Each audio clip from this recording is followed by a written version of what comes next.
if you're on TikTok, you may have noticed that your For You page is full of election content. And you're not wrong. According to several reports published recently, TikTok is being accessed more than ever for news. Now, content creators are a huge part of this trend, and our analysis shows that much of their content contains bias. But does that have an impact on how we vote in this election? To understand what all this content looks like, first we needed to see it. Now, this guy at McGill's Media Ecosystem Observatory has been collecting data on all TikTok accounts posting election-related content on the app. Now, news organizations like ours still dominate with followers and views. But content creators like these, each with over 100,000 followers, make up a significant portion of election-based content. I work with the CBC's visual investigations team, and we downloaded the transcripts from the TikTok videos of these 6 content creators from the start of the election campaign period to April 16th. We then read each transcript to check how many times those creators mentioned these political leaders. Each content creator spoke about both Liberal leader Mark Carney and Conservative leader Pierre Poilievre.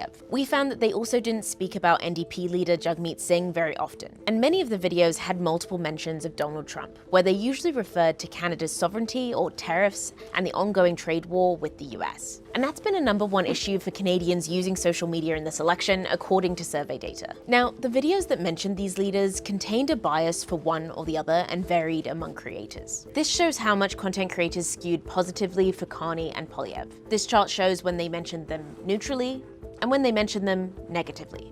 We reached out to each of these content creators about their videos, and 4 of them got back to us by our deadline. Do you have like a content creation mandate now after you've been doing this for a while? The goal is never to lie or to mislead. The goal is never to guide people towards voting for a specific party. I will actively say if I have a bias against somebody. I do feel like I have a mandate to be honest and to be critical of even my own information that I'm sharing, because ultimately it's my audience that's going to hold me to account. Elle James has over 1 million followers on both TikTok and Instagram, but she's only been making political content in the past several months. And this was the first time she's voted in a federal election. Trump took over office, every day was worse than the next. And I just kept thinking, I can't just sit by with a platform this large and not say anything. I started using my platform to talk about politics, and I shared that I'm very biased. I'm liberal, but I try to use facts in the things that I talk about. She says she lost followers overnight after speaking about politics. But like all the content creators I spoke to, she said she quickly gained followers as the tariff war continued. And she says she's gained about 300,000 followers across all of those platforms since she started making that content. So are these videos influencing how people vote? I got a message just from somebody today, like asking me about something she had heard, and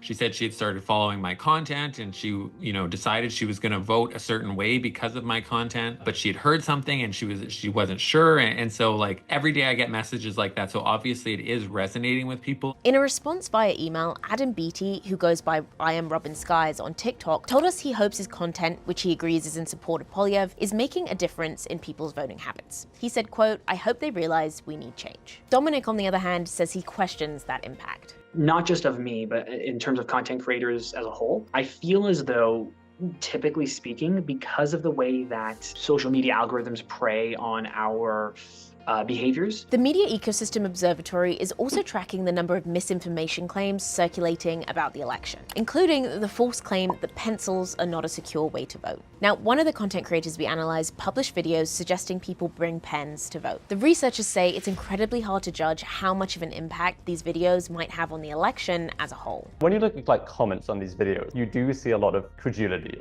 People will watch suggestions that there's election fraud going on, and people in the comments are like, yes, this makes sense. I definitely don't trust Elections Canada. I don't trust what's going on in this election. But what we do know, I think, fundamentally is just that people do spend a ton of time on these platforms, and there are increasingly a ton of kind of polarizing voices on these platforms. So I'm sure it's having some effect. We just don't know what that effect is and how big that effect is. What more do you want to know about social media and its impact on news and politics? Send us an email to ask@cbc.ca.